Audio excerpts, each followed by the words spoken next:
ओडिशा राज्य खाद्य आयोगर अध्यक्ष श्री अवनीकांत साहू दुईदिनिया जाजपुर जिला गस्तरे आसी धर्मशाला ब्लॉक गस्त करी नेउलपुर स्थित अंगनवाड़ी केन्द्र परिदर्शन करी संतोष प्रकाश करथिले। अंगनवाड़ी रे पिलामानंकु दिया जाउथुवा खाद्यर मान मध्य जांच करथिले।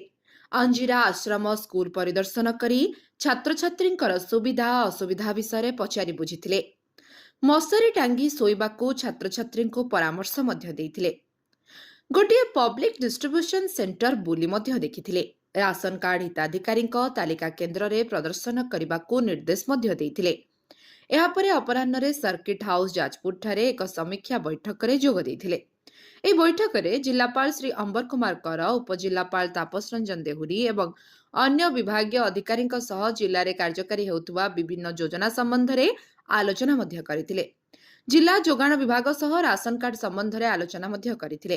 ता सह केवाईसी स्टाटस, अयोग्य हिताधिकारी, मृत व्यक्ति माननकु बाद दिया जाई नूतन योग्य हिताधिकारींकु राशन कार्ड जोगाई देबाकू परामर्श देइथिले।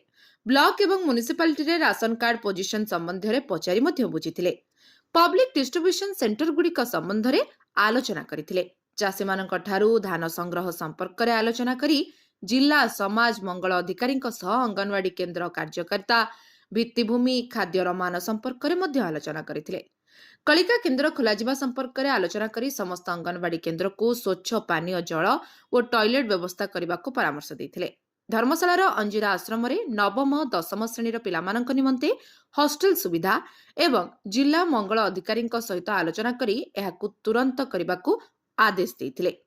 एही समीक्षा बैठक रे जोगदेई जिलापाल श्री कर कहिथिले जे आजि अध्यक्ष राज्य फूड कमिशन श्री अवंतिकांत साहू जाजपुर जिला गस्तरे आसी धर्मशाला ब्लॉक गस्त करी सेठारे थिबा अंगनवाड़ी, आश्रम स्कूल और पब्लिक डिस्ट्रीब्यूशन पॉइंट गुड़िक परिदर्शन करथिले। सर्किट हाउस जाजपुर ठारे एक समीक्षा बैठक करी जिल्लार विभिन्न कार्यक्रम संबंध में मध्य आलोचना करथिले।